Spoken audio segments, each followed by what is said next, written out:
네, 오늘 우리에게 주신 말씀을 통해서 부모의 믿음, 위기를 기회로라고 하는 제목으로 우리 함께 말씀 나누고자 합니다. 여러분, 오늘은 어버이 주일입니다. 부모님의 사랑과 또 은혜에 대해서 감사하는 어버이 주일이라 어버이 주일로 오늘 우리가 지키게 되어지는데요. 아까 제가 교회 소식 전하면서도 말씀 이렇게 나눴지만 몇 분이 작지 않은 시간이에요. 한 7시간 정도를 와서 여러분 이렇게 사랑을 담아서, 그래서 제가 저분들은 어떤 마음으로 저렇게 하고 계실까 이런 생각이 들더라고요. 왜냐하면 내 부모 아니잖아요. 우리 교회 안에 있는 어른들, 어떻게 보면 믿음의 어머니들이고 믿음의 아버지들인데 그분들을 위해서 그렇게 정성을 쏟고 그렇게 함께하는 모습을 보면서 어떤 마음이었을까 이렇게 한번 생각을 해보게 되어집니다. 내 부모 같은 심정으로 그런 섬기는 자리에 서 있지 않았을까 싶어요. 그리고 오늘 또 2부 예배 때는 우리 청년부가 와서 또 섬긴다라고 하는 얘기를 들었는데요. 이 모든 것이 감사한 일이지요. 근데 여러분, 우리에게 매년 이 어버이 주일은 옵니다. 부모님이 소중하고 또 특별한 위치에 계시는데요. 근데 어떻게 보면 그게 점점 축소되어지는 것 같고 또 사라지고 있는 것이 아닌가 이런 생각도 하게 되어집니다. 우리 장로님 아까 기도하실 때도 그냥 꽃 따라 드리고 저녁 식사 한번 대접하면 내가 어떤 거 다 한 것 같은, 그러니까 어떻게 보면 방어전을 치르듯이 만약에 그러고 있는 모습이 오늘 우리에게 있다고 한다면, 여러분, 부모님의 그 위치, 그 특별함이라고 하는 것이 축소되어진다는 거죠. 여러분, 한 가정에 아이가 태어났을 때를 한번 생각해 보세요. 우리 이제 화요일 날 제가 예배 끝나고 우리 이기철 집사가 저한테, 목사님 화요일 날 아기가 태어날 것 같아요 하고 갔거든요. 그러니까 5월 달 6월 달에 이제 아이들을 이제 우리가 보게 되어집니다. 아마 다음 주에 또 우리 수경 집사가 아이를 낳을 수도 있을 것 같기도 하고요. 그러니까 여기저기서 아이의 울음소리가 우리 교회 안에 울려 퍼지지 않을까 이런 생각을 하게 되어집니다. 근데 처음 아이가 태어났을 때 얼마나 소중해요. 친밀하게 또 어떻게 보면 가정 안에 웃음꽃을 피우게 되어집니다. 근데 이 아이가 조금만 자라면 손에 이 핸드폰이 딱 쥐어지기 시작하면요, 그리고 이게 막 탁탁탁탁 누르기 시작해갖고 자기가 다 찾아가 들어가기 시작하면 이게 부모하고도 대화가 단절되어지기 시작해요. 관계가 야 그거 좀 하지마 하게 되면 사나워지기 시작합니다. 어떻게 보면 그게 어떤 가족이든지 일상의 모습 중에 하나로 자리 잡아 있다는 거예요. 여러분, 이런 모습이 세상 때문일까요? 그렇지 않은 것 같아요. 아이보다 모든 부모는 탁월합니다. 그렇죠? 우리 5살 6살 되는 아이한테 야 밥 좀 해봐, 밥을 해요? 못 하거든요. 그러니까 제가 그런 예를 하나 들었지만 모든 부분에 있어서 오늘 우리 어른들이 탁월합니다. 모든 부분에 탁월해요. 무엇을 해도 탁월하다는 거예요. 근데 아이가 자라요. 커나갑니다. 근데 더 이상 엄마 아버지가 해주지 않아도 스스로 할 수 있게 되어지면 이제 그때부터 문제가 발생하게 되어집니다. 근데 사실은 그때부터 문제가 발생하는 건 다른 이유 때문이라는 거예요. 뭐냐면 부모의 선한 영향력, 이걸 끼치지 못하고 상실해 버리기 때문이라는 거예요. 오늘 우리가 지식이나 감정이나 또 삶을 대하는 태도, 여기서 더 나가서 신앙의 문제까지 마찬가지라는 거예요. 자, 그러면 어떻게 될까요? 상황을 인정하고 그럴 수밖에 없음을 우리가 인정하면서 왜 그랬지? 이유를 찾으면, 근데 그 찾으면서 대부분의 사람들이 뭐냐면 방어적이에요. 왜 그랬을까? 저 사람 때문에. 왜 그랬을까? 교회에서 잘못 가르쳐서.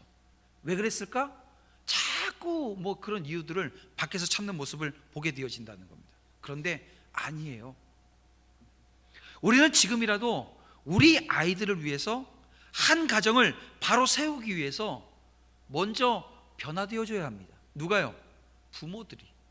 오늘 우리 어른들이 우리 어른들이 먼저 변화되어지는 자리에 서 있어야 한다는 것입니다. 어떻게 해요? 부모인 내가 채워져야 된다는 거예요.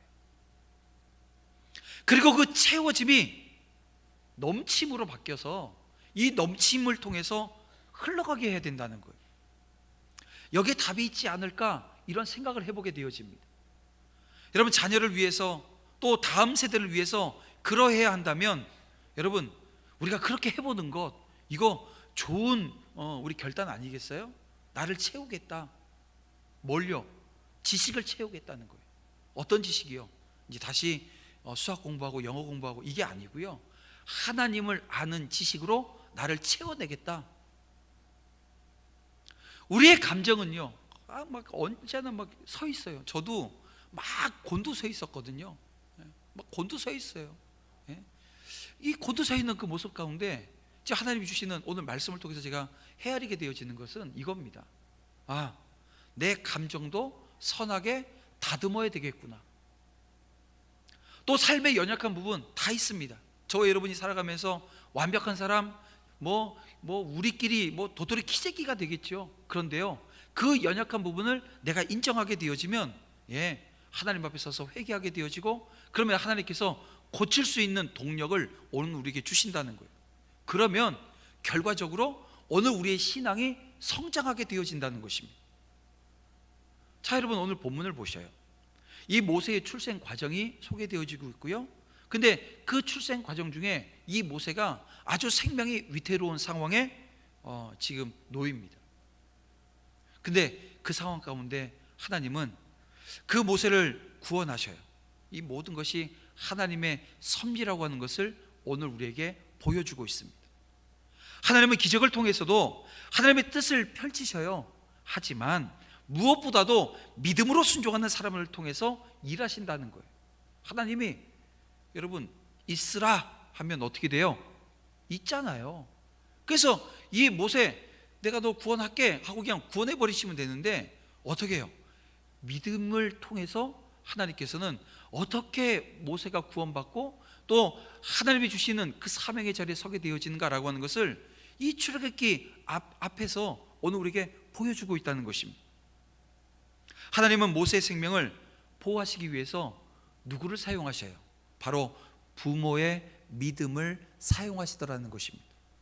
그래서 모세의 부모를 통해서 오늘 우리가 배울 수 있는 신앙의 모습은 어떤 것일까? 또한 모세 어머니의 행동을 우리가 또 보잖아요. 그러면 여기서 보게 되면 그리스도인의 자녀 양육에 대한 말씀 우리가 충분히 헤아리고도 남습니다. 그래서 저는 오늘 여러분과 함께 이 모세의 부모, 이 부모님들이 어떤 믿음을 가지고 있었는가, 우리 짧은 시간이지만 우리 함께 나누었으면 좋겠습니다. 이제 두 가지를 얘기할 거예요. 첫 번째는 뭐냐 하면 애굽 왕을 두려워하지 않는 믿음이 있었다는 거예요. 자, 오늘 본문 1절을 보게 되어지면요, 한 레위 가정이 소개되어지고 있습니다. 그 한 레위 가정의 남자가 한 레위 가정의 여자와 만나서 결혼을 해요. 그리고 아이를 낳았는데 그 아이가 모세입니다. 근데 여러분 잘 알다시피 모세가 첫째입니까? 첫째가 아닙니다. 모세에게 형이 있어요. 누구요? 아론이라고 하는 형이 있어요. 또 누이가 한 명 있죠. 미리암이라고 하는 누이가 있습니다. 그러니까 우리가 성경을 통해서 보면 모세는 세 번째 아이예요.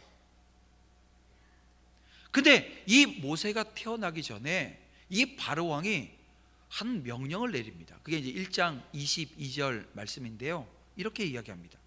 아들이 태어나거든 너희는 그를 나일강에 던지고 딸이거든 살려두라. 이게 지금 바로 왕이 명하는 내용입니다. 그렇습니다. 이스라엘의 남자 아기들이 다 죽게 되어지는 거예요. 왜냐하면 지금 왕이 죽이라고 하니까 그 명령에 의해서 이 모세도 태어났는데 바로 죽어야 되는 거예요. 근데 이 모세의 부모는 왕의 명령을 거역하기로, 따르지 않기로 결정을 해요.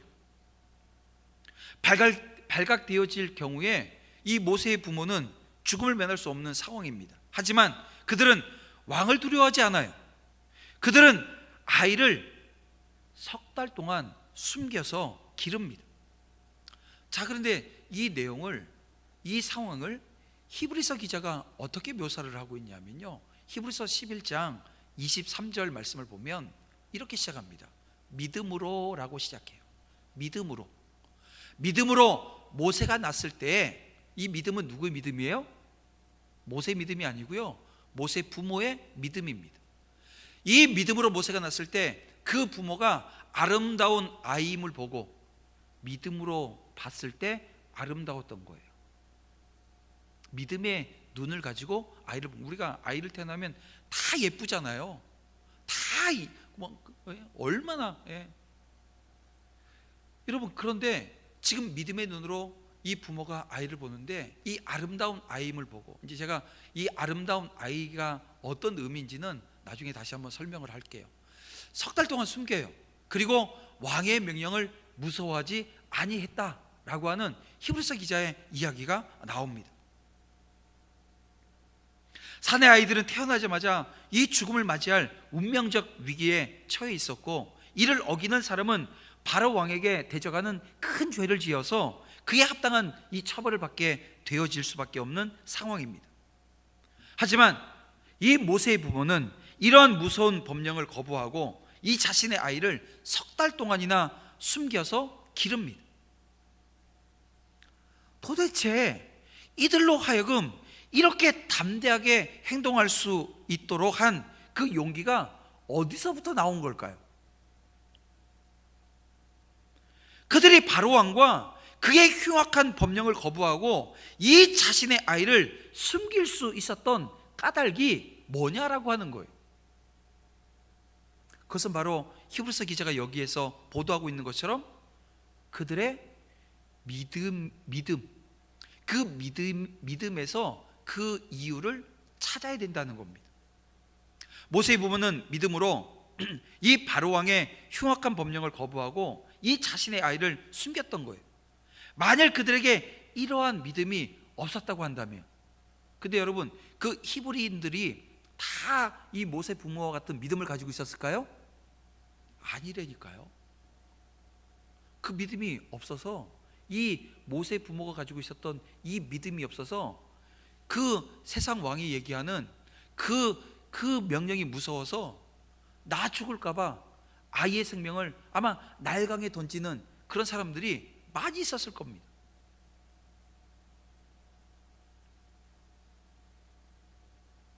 아마도 이 부모들 마찬가지로 그 왕의 명령이 무서웠으면 똑같이 하지 않았겠어요? 여러분, 이런 사실로 우리가 알게 되어지는 것은 믿음입니다. 믿음이 오늘 우리의 상황을, 그 두려움 가운데 놓일 수밖에 없는 오늘 우리의 상황을 극복할 수 있는 용기, 담대함, 이걸 허락해 준다는 거예요. 우리가 칠흑 같은 어둠에 휩싸여 있어도 두려워하지 않는 것, 이유가 뭡니까? 바로 신실하신 하나님에 대한 믿음이 있으면 여러분, 두려움이 없다는 거예요. 여러분, 이러한 그 사실, 이건 진리입니다. 근데 이 시편을 보면 많은 시편 기자들이 그런 고백을 하거든요. 그 중에 이 다윗이 쓴 시편 23편을 보게 되어지면, 여러분, 이 다윗이 이 자신의 생명이 위협받고 있어요. 원수에게 쫓기고 있는 거예요. 그럼에도 불구하고 그는 두려워하지 않고 떨지 않는 이유가 뭐냐? 이 4절 말씀을 보면요, 이렇게 고백합니다. 내가 사망의 음침한 골짜기로 다닐지라도, 이 원수가 막 쫓아오거든요. 그러니까 오늘 죽을지 내일 죽을지 모르는 상황이에요. 그런데 해를 두려워하지 않는다는 거예요. 왜요? 주께서 나와 함께 하시기 때문이라는 거예요. 그리고 주의 지팡이, 주님의 막대기, 이게 나를 안위하고 있다는 거예요. 하나님이 나와 함께 하시고 나를 인도하시고 나를 보호하시고 있다는 거예요. 또 여기 이 내용과 연결되어진 또 한 명의 인물을 우리가 생각하게 합니다. 다니엘입니다. 다니엘서 6장을 보게 되어지면요, 왕 외에 다른 신을 섬기는 자는 사자굴에 갇히게 되어진다. 다시 말하면 사자에게 물려서 뜯겨 죽는 거예요. 그 벌을 처하겠다. 이 다니엘의 정적들이 이 다니엘을 제거하기 위해서 왕을 꼬드겨 갖고 이런 조서를 받았네요. 그런데 이 조서가 내려졌을 때 다니엘이 어떻게 하냐면 고민을 해요. 어떻게 하지? 머뭇거려요. 여러분, 이런 모습이 없었다는 거예요. 6장 10절입니다. 다니엘이 이 조서에 왕의 도장에 찍힌 것을 알고도 자기 집에 돌아가서 윗방에 올라가 예루살렘을 향한 창문을 열고 전에 하던 대로 하루 3번씩 무릎을 꿇고 기도하며 그의 하나님께 감사하였더라. 여러분, 이 두려운 상황 속에서 그는 집에 돌아가자마자 고민하지 않아요. 머뭇거리지 않아요. 예루살렘을 향한 그 창문을 열고 거기서 전에 하던 대로, 전에 하는 것처럼 하루에 3번씩 하나님께 구하며 하나님께 감사했다는 것입니다. 여러분, 다니엘은 이런 행위를 다른 사람, 특히 이 자신을 음해할 수 있는 이 자신의 정적들이 볼 것이라고 하는 사실 몰랐을까요? 잘 알고 있었다는 겁니다. 그런데도 그는 하루에 3번, 그것도 창문을 활짝 열어놓고 하나님께 기도하는 일을 멈추지 않아요. 한마디로 자기를 지키려고 하는 그 신앙을, 자기를 지키려는 그 신앙은 여러분 큰 위기를 가져올 수 있음에도 불구하고, 모르는 게 아닙니다. 그럼에도 불구하고 그 신앙을 지켜내고 있는 거예요. 성경학자들이 이때 다니엘의 나이가 몇 살일까? 연대를 막 조사를 해봤더니 80이 좀 넘은 나이입니다. 80이 넘었어요. 우리 지금 어르신들 80이 넘으신 어르신들 계시죠? 지금 다니엘이 여러분과 갑자입니다. 같은 나이대라는 얘기예요. 근데 여러분, 우리가 알다시피 다니엘이 하나님 앞에 뜻을 정했을 때 그의 나이가 몇 살이었습니까? 15살이에요. 중학교 2학년, 3학년 때 하나님 앞에, 하나님, 내가 이렇게 살겠습니다, 하나님 앞에 뜻을 정했다고요. 그리고 지금 몇 년이 흘렀어요? 65년 이상이 흘렀어요. 80이 넘은 나이예요. 그런데 이 다니엘은, 제가 이 다니엘서 6장 10절에서 마음에 콕 들어오면서도 참 아프게 하는 단어가 전에 하던 대로라고 하는 단어입니다. 이 문장이에요. 전에 하던 대로. 65년 동안 끊임없이 하나님 앞에 뜻을 정한 그 어린 15살 소년이 이제 80이 되어진 노령에 전에 하던 대로, 그 전에 하던 대로 한결같이 하나님을 향한 신앙, 그 믿음으로 서 있었다라고 하는 거예요. 하나님 앞에서 이 신앙만이 변하지 않고요, 시정열했다는 것입니다. 여러분, 우리는 지금 마구 요동치는 이 세상 가운데, 그리고 코로나로 인해서 이렇게 저렇게 힘들어하는 그런 많은 모습들이 오늘 우리 가운데 있어요. 근데 이 상황에서 보이는 우리의 모습은 여러분 어떻습니까? 전에 하던 대로 한결같이 오늘 우리 하나님 앞에 서 있나요? 여러분, 한번 우리 신앙과 믿음을 우리 어른들이, 우리 부모들이 먼저 돌아볼 수 있는 은혜가 있었으면 좋겠습니다. 성도의 신앙은 처음부터 끝까지 한결같아야 합니다. 신앙은 세월이나 이 상황의 변동에 따라서 변할 수 있는 성질의 것이 아닙니다. 그렇습니다. 신앙은 근본적으로 영원하신 하나님, 그분을 믿고 신뢰하면서 그분과 동행하는 삶이라고 하는 것, 여러분, 이거 여러분 변하지 않잖아요? 그리고 이처럼 언제나 동일하시며 한결같으신 여러분 신실하신 하나님을 오늘 우리가 참으로 신뢰한다고 한다면 우리의 신앙 또한 한결같아야 한다는 것입니다. 결코 세월의 흐름이나 오늘 우리에게 주어진 여러 가지 환경의 변화로 인해서 오늘 우리의 신앙은 변질되어질 수 없는 것입니다. 그래요. 신앙이란 모름지기 한결같아야 합니다. 한결같이 진실하고 한결같이 의연해야 되고요, 또 한결같이 아름답고 굳건한 것, 여러분 이것이 신앙인 것입니다. 결코 타협할 수 없어요. 결코 변할 수 없어요. 결코 변질될 수 없는 것, 여러분 이것이 신앙입니다. 이게 변하지 않는다고 해서 구태의연하다, 변하지 않는다고 해서 답보 상태다, 여러분 이런 이야기가 아닙니다. 여기서 말하는 것은 신앙의 자세. 오늘 우리가 이 다니엘을 보면서 15살에 뜻을 정했던, 하나님 앞에 신앙을 결단했던 그 모습 자체가 시간이 65년이 지났음에도 불구하고 한결같이, 나 이거 창문 열고, 뭐 창문 안 열더라도요, 최소한 뭐 꽁꽁 걸어 잠그고 지하실 들어가 가지고 몰래 기도하더라도 이거 들키면 사자굴에 들어가는 거예요. 물어 뜯겨 죽는 거예요. 근데 그 두려움이 없다는 거예요. 왜요? 한결같은 믿음, 신앙, 이것으로 인해서 이걸 극복할 수 있다는 거예요. 그렇습니다, 여러분. 한결같은 신앙이라고 하는 것이 여러분 오늘 우리가 가지고 있는 믿음의 힘입니다. 한결같은 그 자리에 서 있는 것이 믿음의 힘이라고요. 진실로 여호와 하나님이 빛이요 구원임을 아는 자는 누구를 두려워하겠습니까?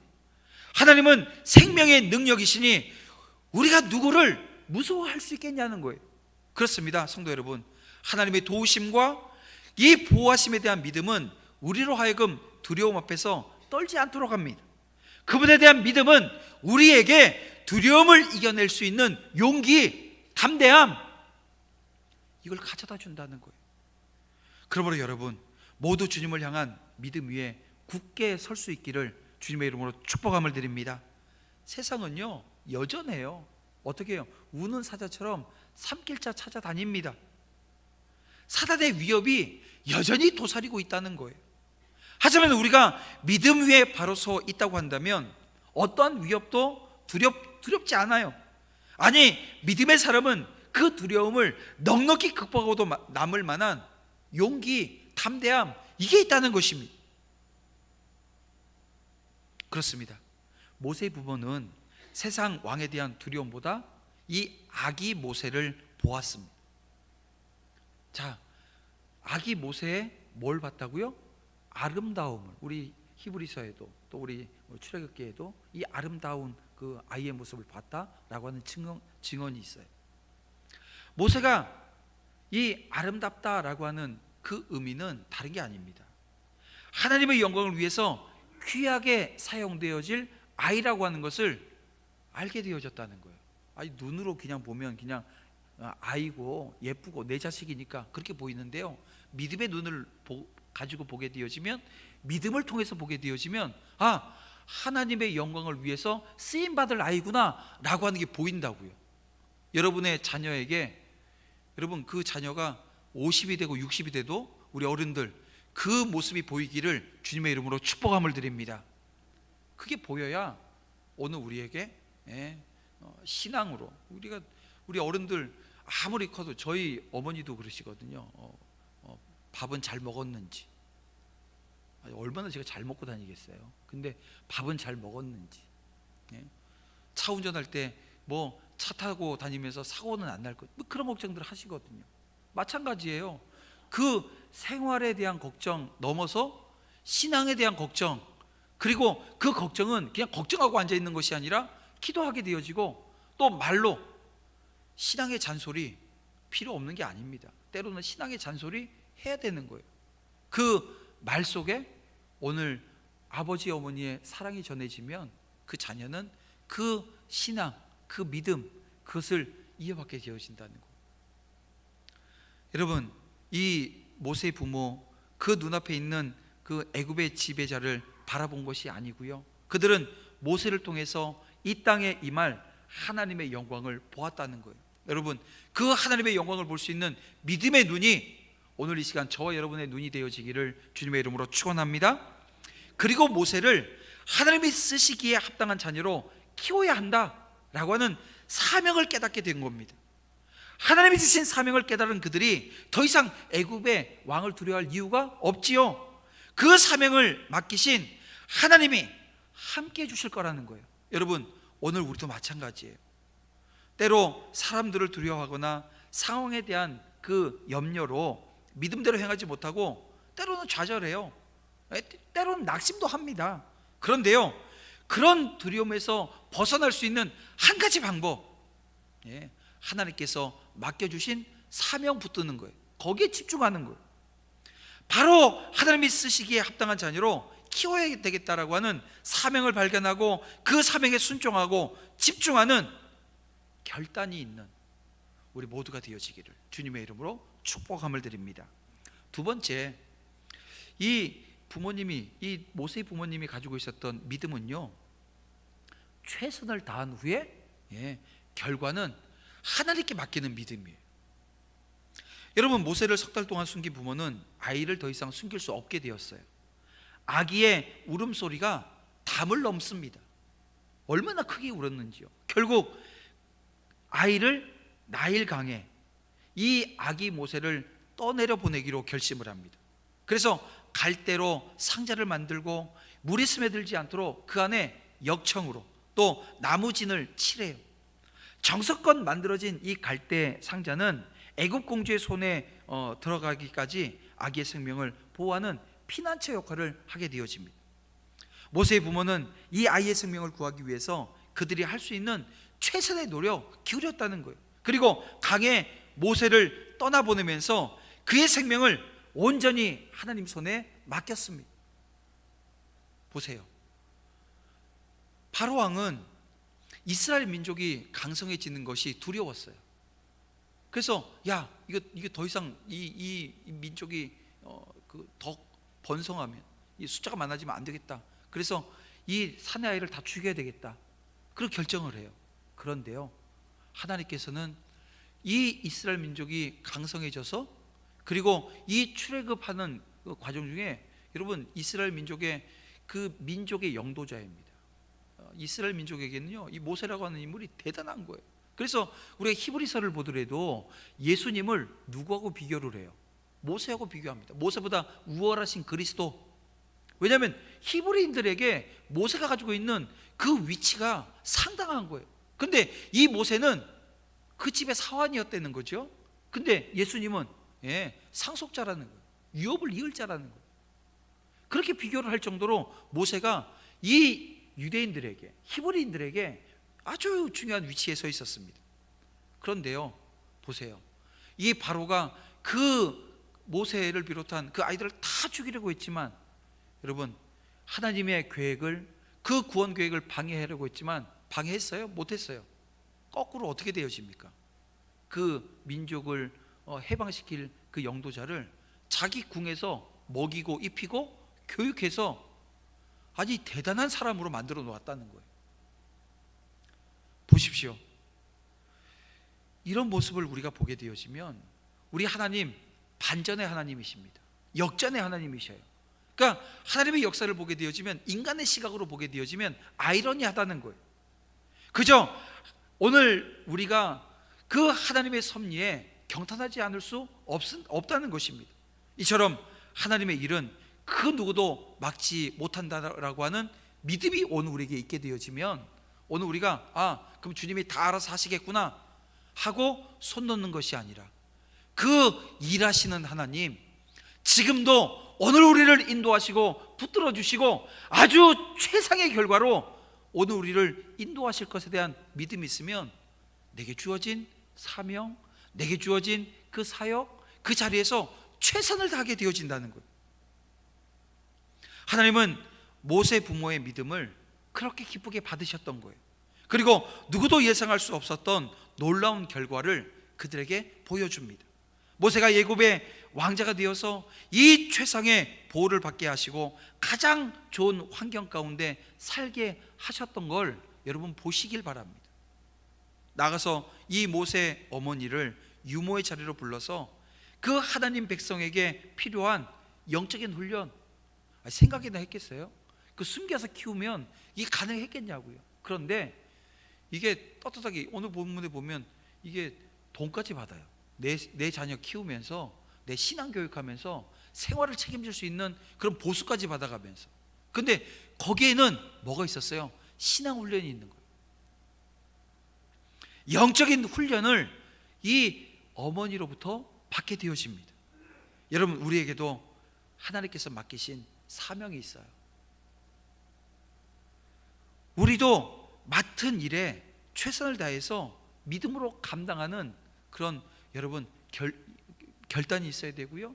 그리고 그 가운데 하나님이 오늘 우리를 채워주시고 넘쳐 흘리게 하시는 그 은혜를 맛보는 자리가 오늘 우리에게 필요한 겁니다. 여러분, 그 자리로 나아가기 위해서 오늘 이 시간 결단했으면 좋겠어요. 말씀을 정리해 봅니다. 모세가 하나님의 충성스러운 종으로 살 수 있었던 것, 여러분, 그것은 믿음의 부모로부터 신앙을 전수 받았기 때문입니다. 모세의 부모는 하나님의 영광을 바라보면서 이 자신이 해야 될 일, 그 일들에 최선을 다합니다. 그리고 하나님의 역사하심을 기다려요. 이처럼 하나님을 온전히 신뢰한다면 우리를 통해서 누군가가 하나님을 신뢰하는 자리에 서게 되어진다는 것입니다. 그 누군가가 바로 저와 여러분 되어져서, 여러분, 우리 자녀들에게, 또 우리 교회 다음 세대들에게 여러분 믿음의 본을 보이는데요. 세상을 두려워하지 않는 믿음, 그리고 최선을 다해서 주의를 감당하되 그 모든 것은 하나님께 내어 맡기는 그 믿음으로 저와 여러분 온전히 서서 마지막 때 그 신앙의 모습, 믿음의 모습이 우리가 먼저 그것을 회복하고 채워서 흘러넘치게끔 하는 은혜가 저와 여러분 가운데 언제나 넘치기를 주님의 이름으로 축원합니다. 우리 이 시간 함께 찬양하며 또 우리 주신 말씀 붙들고 기도하며 나아가겠습니다. 아무것도 두려워하지 말라. 우리 함께 찬양하며 나아갑니다.